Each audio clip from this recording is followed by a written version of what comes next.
உச்சத்தை தொட்ட தங்க விலை மீட்க முடியாத அடகு நகையை விற்பதற்கு இதுவே சரியான நேரம். இனியும் யோசிக்காதீங்க. உங்க தங்க நகைய அதிக விலைக்கு விற்க சிறந்த வழி பிரைம் கோல்ட் ஹப் 9840551787.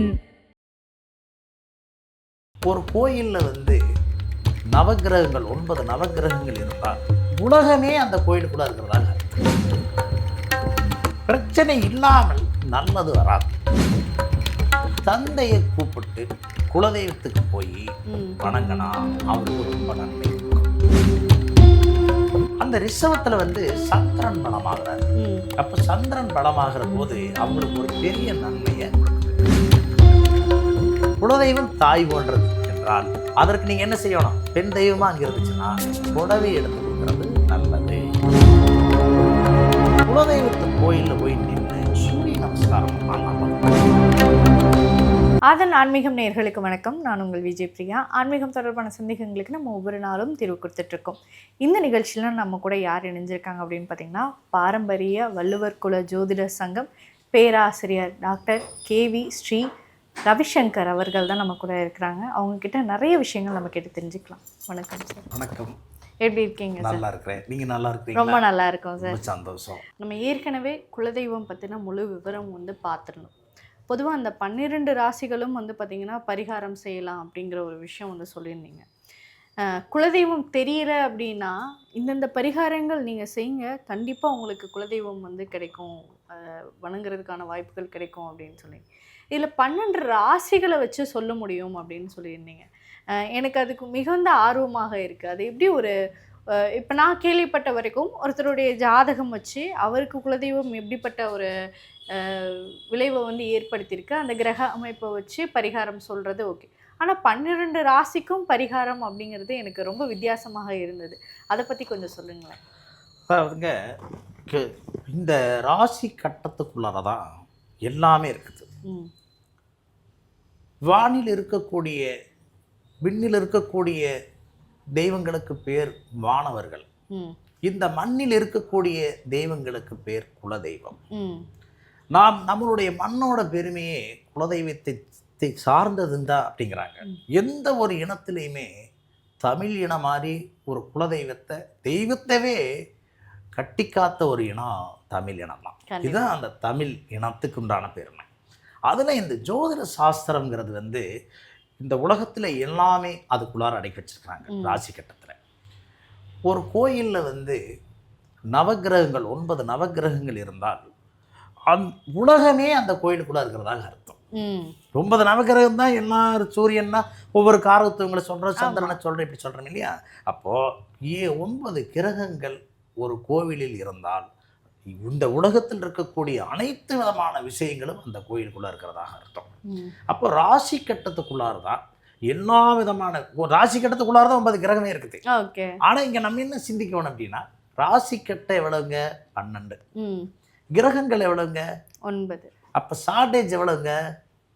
3 இருக்குது. ராசி கட்ட 12, கிரகங்களும் 9, ஷார்டேஜ் 3 வந்துருது இல்லையா? அப்போ எல்லா எல்லா வகையிலையுமே ஒரு பிரச்சனையும் அங்கே இருக்குது. ஷார்டேஜ் இருக்குது இல்லைங்களா? அங்கே ஒரு பிரச்சனையும் இருக்குதுங்கிறது ஒரு மெய்ப்பொருள். பிரச்சனை இல்லாமல் நல்லது வராது. அப்போ 12 ராசி கட்டங்களில் இப்போ மேச ராசி நம்ம எடுத்துக்கிறோம். மேச ராசி அப்படிங்கிறது நெருப்பு தத்துவத்தை கொண்ட ராசி. இவங்க ஒரு குலதெய்வத்தை போய் வணங்குற போது என்ன பண்ணோம்னா, மேசத்தில் சூரியன் பலமாக இருக்கிற கிரகம். சூரியன்கிறது யாருன்னா அப்பா.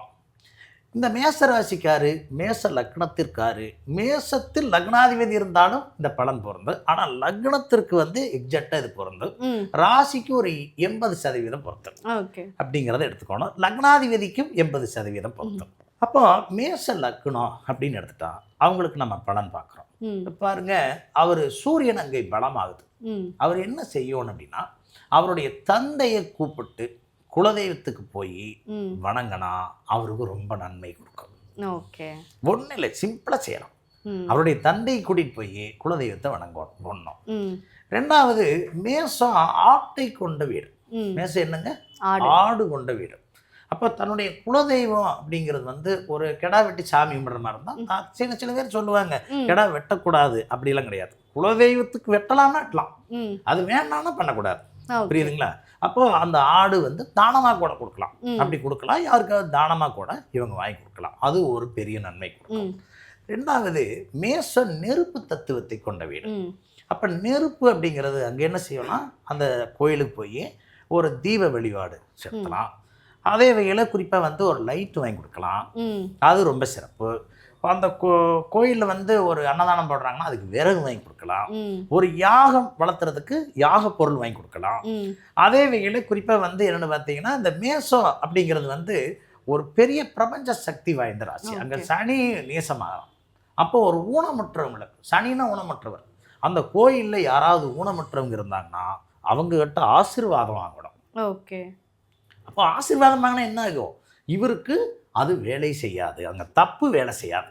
இதுதான் மேசராசிக்காரங்க செய்யக்கூடிய பலன். ஓகே. அடுத்ததாக ரிஷப ராசிக்கு இது மாதிரி பரிகாரம், குலதெய்வம் கோயிலுக்கான பரிகாரம் என்ன சார் செய்யும்? அதாவது பொதுவாக ரிஷப ராசி அப்படிங்கிறது பார்த்தீங்கன்னா நிலத்தத்துவத்தை கொண்ட ராசி. இந்த கோயிலுக்கு வந்து பூமி வாங்கி கொடுக்கறது, நிலம் வாங்கி கொடுக்கறது, அந்த வேலை செய்யலாம். அல்லது நிலத்தை சுத்தம் பண்ணலாம். ஒரு நான் வந்து எல்லாருமே இன்னைக்கு ஒரு 5 சென்ட், ஒரு சென்ட் 10 லட்சம் ரூபா இருக்குது, 5 சென்ட் வாங்கி கொடுனா எல்லாருமே செஞ்சிட முடியாது. அந்த நிலத்தை சுத்தம் பண்ணலாம், அதுவே அவங்களுக்கு சிறப்பு. அப்போ அந்த நிலத்தை சுத்தம் பண்ணி கொடுத்தாலே அவங்களுக்கு ஒரு பெரிய வெற்றி கொடுத்துருக்கு. அந்த ரிஷபத்தில் வந்து சந்திரன் பலமாகிறார். அப்போ சந்திரன் பலமாகிற போது அவங்களுக்கு ஒரு பெரிய நன்மையை கொடுக்குது. அப்போ தாய் போன்றவங்களுக்கு உதவி செய்ய வேண்டும், தாய் போன்றவங்களுக்கு உதவி செய்ய வேண்டும். அந்த கோயிலில் வந்து ஒரு பெரிய வயசான அம்மா வந்து சுத்தம் பண்ணுறாங்க, அந்த வேலை திருப்பணி வேலையெல்லாம் செய்கிறாங்கன்னா அவங்களுக்கு ஒரு துணி எடுத்து கொடுக்கலாம், கொடுத்தா அவங்களுக்கு ஒரு பெரிய சிறப்பு. கட்டாயமாக ரிஷப லக்னத்திற்காரர்கள் என்ன செய்யணும்னா, கோயிலுக்கு போகிற போது புடவை எடுத்துகிட்டு போய் வச்சு சாமி கும்பிடணும். குலதெய்வ கோயிலுக்கு புடவை இல்லாத போகக்கூடாது, புடவை எடுத்துக்கொண்டே கொடுக்கணும். இப்போ நீங்கள் நல்லா பாருங்கள், இப்போ நீங்கள் வந்து உங்கள் அம்மா வந்து வெளியூரில் இருக்கிறாங்க, உங்கள் அம்மாவை பார்க்க போகிறீங்க, உங்கள் அம்மாவுக்கு என்ன வாங்கிட்டு போகலான்னு நீங்கள் நினைக்கிறீங்க? ஓகே. புடவை இல்லைன்னா வளையல் இந்த மாதிரியான, இந்த மாதிரி வாங்கி கொடுக்கல. இதெல்லாமே ஒன்று தான். புடவை, வளையல், அவங்களுக்கு ஒரு நகை, இதெல்லாம் வாங்கி கொடுத்தா அவங்க என்ன பண்ணுவாங்க, பிரிப்படுவாங்களே இல்லையா, அப்புறம் சந்தோஷப்படுவாங்களே இல்லையா, இதுதான். அப்போது உங்கள் குலதெய்வம் தாய் போன்றது என்றால் அதற்கு நீங்கள் என்ன செய்யணும், பெண் தெய்வமாக அங்கே இருந்துச்சுன்னா புடவை எடுத்து கொடுக்கறது நல்லது. ஓகே. அதே வகையில் மலர், அங்கே சுக்கரனுடைய வீடு. அப்போ மலர்கள் இங்கிருந்து வரும்போது மாலை வாங்கிட்டு போய் மாலை, மரியாதை, புடவை இதெல்லாம் நீங்கள் வச்சு கொடுத்தீங்கன்னா பெரிய ஒரு சிறப்பை கட்டாயமாக கொடுக்கும் அப்படிங்கிற ஒன்று இருக்குங்க. அடுத்ததாக மிதுன ராசிக்கு குலதெய்வம்கான பரிகாரம் என்ன? பொதுவாக மிதுன ராசி அப்படிங்கிறது காற்றுனுடைய ராசி. காற்று அப்படின்னா நல்லா பாருங்க, இப்போ நான் பேசுகிறேன், இந்த பேச்சு காற்று வழியாக தானே வருது. ஒன்றும் இப்போ இங்கே ஒரு ஒளி கேட்குதுன்னா அது எதில் வரும், காற்று வழியாக வரும். அதே வகையில் நம்ம ஒரு மந்திரம் சொல்கிறோம், அது காற்று வழியாக வரும். அமைதியாக உட்காந்து நம்ம பேலன்ஸ் பண்ணி ஒரு தியானம் செய்கிறோம், அது எங்கே வரும், காற்று வழியாக வரும். அப்போ அந்த மிதுனம் பொதுவாகவே என்னென்னு கேட்டிங்கன்னா காற்று சம்மந்தப்பட்ட வேலை. கோயிலுக்கு ஒரு ஃபேன் வாங்கி கொடுக்கலாம், அது செய்யலாம். ஒரு ஒளிபெருக்கி வாங்கி கொடுக்கலாம், மணி வாங்கி கொடுக்கலாம், குலதெய்வத்துக்கு மணி வாங்கி கொடுக்கலாம், அது ரொம்ப நல்லாயிருக்கும். இவர் வந்து என்ன செய்யணும்னா கண்டிப்பாக தாயை வந்து, இது தாய் மாமனை, ஓகே, தாய் மாமன் அல்லது சகோதரன், இளைய சகோதரன், இவங்களுடைய இளைய சகோதரங்கள் யாராவது இருந்தால் குலதெய்வத்து கோயிலுக்கு போகிற போது கூப்பிட்டு போகணும். காரணம் அது சகோதர பாவகம் மிதுனம்.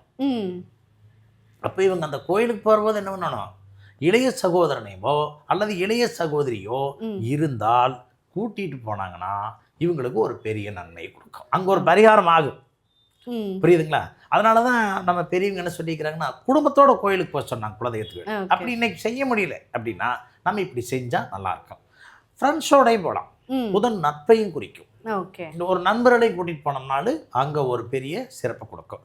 முறையாக கோயிலில் போய் உட்காந்து ஏதாவது ஒரு மந்திரங்களை சொல்லி, ஒன்றும் வேண்டாம், குலதெய்வத்து வேறே ஓம் அங்காளம்மா குலதெய்வம்னா ஓம் அங்காள ஈஸ்வரி தாயே போற்றி, ஓம் அங்காளம்மா போற்றி, ஓம் அங்காளம்மா நமோ நமக, இப்படி வேணாம் சொல்லலாம்.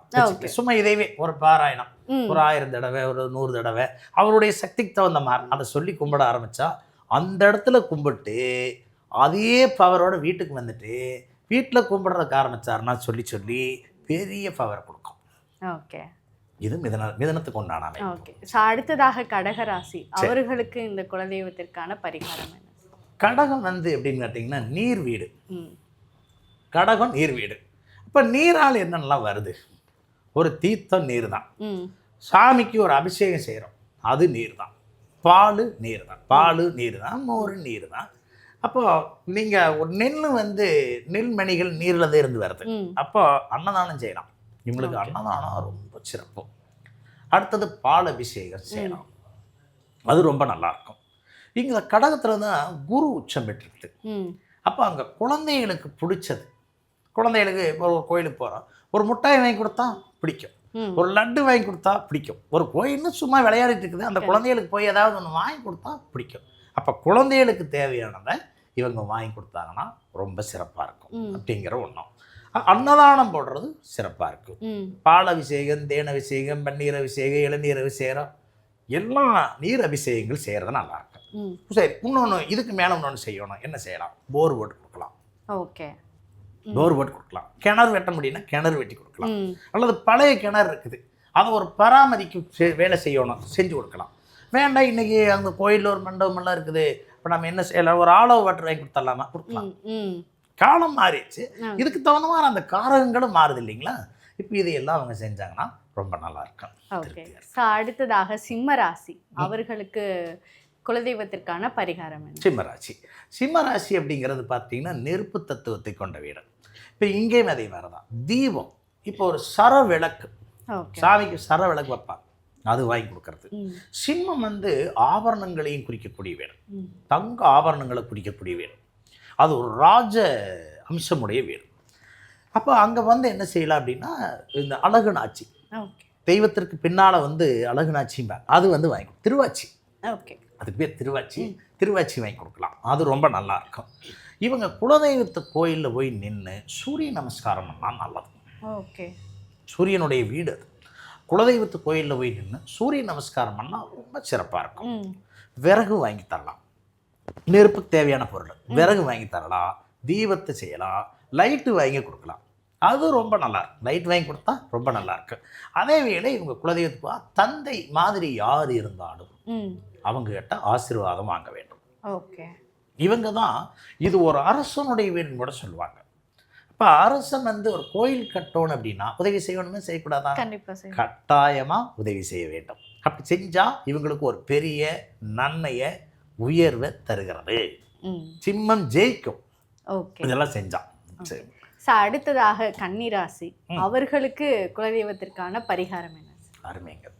பாருங்க, கன்னி அப்படிங்கிறது அறுசுவை வீடு, அறுசுவை வீடு.